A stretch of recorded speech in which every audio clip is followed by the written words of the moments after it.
Hey, what's up, guys? Back again with another vlog. It is 12:31, a bit later, up than I would have liked, but that's okay. I finished my goal for today, which was to finish the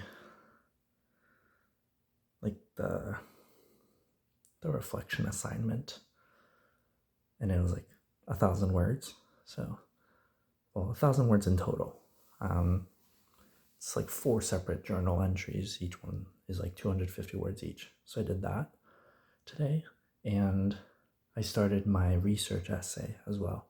I didn't get super deep into it, but I have my topic, or at least some idea of a topic, and kind of have a thesis sentence.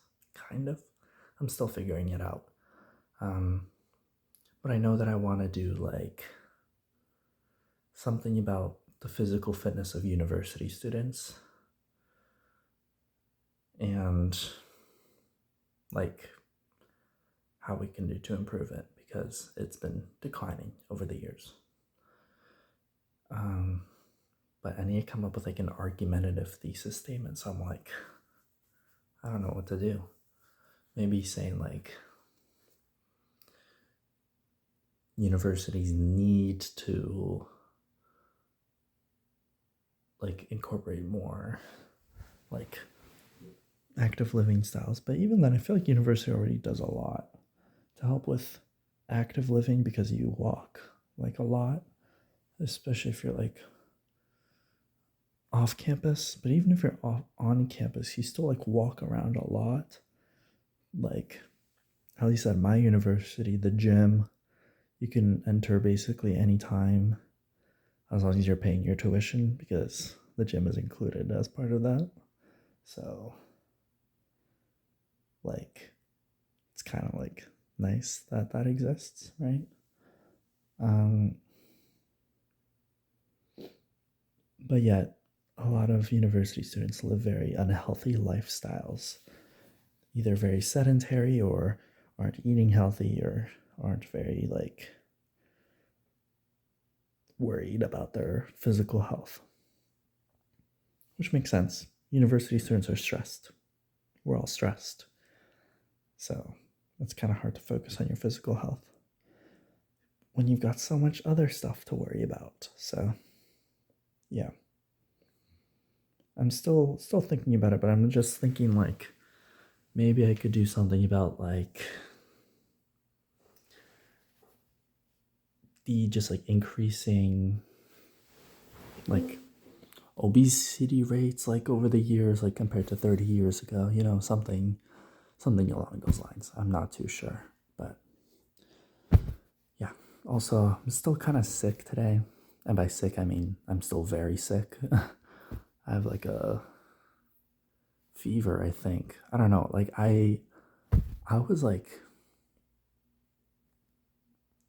not as dead as yesterday, but still pretty freaking horrible today. Like, my body just doesn't like sucks at regulating its temperature when I'm sick, or at least with this cold or whatever I have. Like, I could literally, like, it was crazy. Like, 1 minute I'm freezing, like shivering cold, and then the next minute I'm like burning hot, sweating. Like, literally, I went into my room and I started sweating. And then I was like, okay, I'll turn the fan on. I turn the fan on for 2 seconds and I start shivering, freezing. Like, I'm freezing cold. But I'm still sweating. So it's like, how am I both hot and cold at the same time? I don't get it.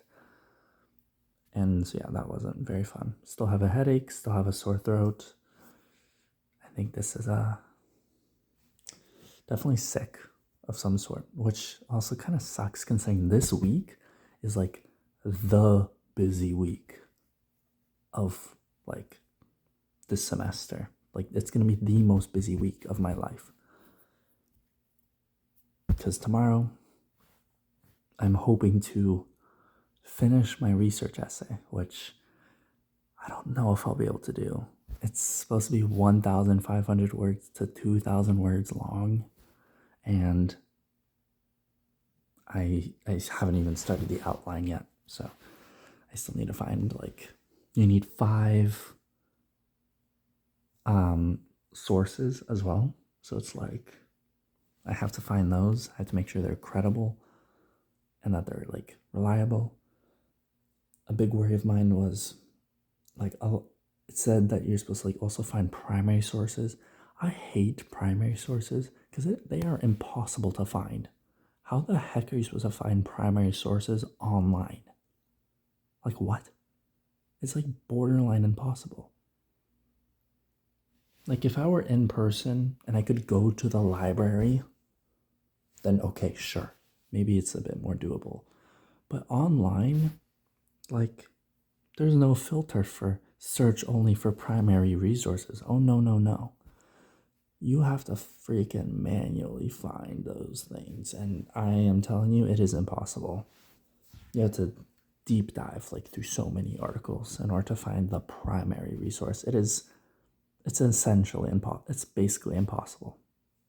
Basically impossible. I don't know how people do it without like some serious crazy search parameters.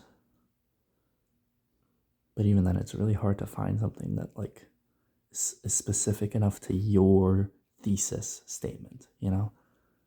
Because like your thesis statement is supposed to be specific, right? The whole point is that it's not supposed to be broad, as be specific. So finding a primary source that relates to the specificity on that is really darn hard. It is really darn hard. So I'll probably just use secondary sources if I can, or try to find like a study or experiment that is considered a primary source, because those also count, I think. So we'll see how that goes. But yeah, I have to go to sleep now because I have a long day ahead of me tomorrow. And then I have a long day ahead of me the day after. And I have a really long day the day after that. And then I have another really long day after that. So basically, this entire week, I'm just crazy busy. The SMH my head, bro. SMH my head. Anyways, that's it for today's vlog. I want to go to sleep now. I'll talk to y'all tomorrow. See ya.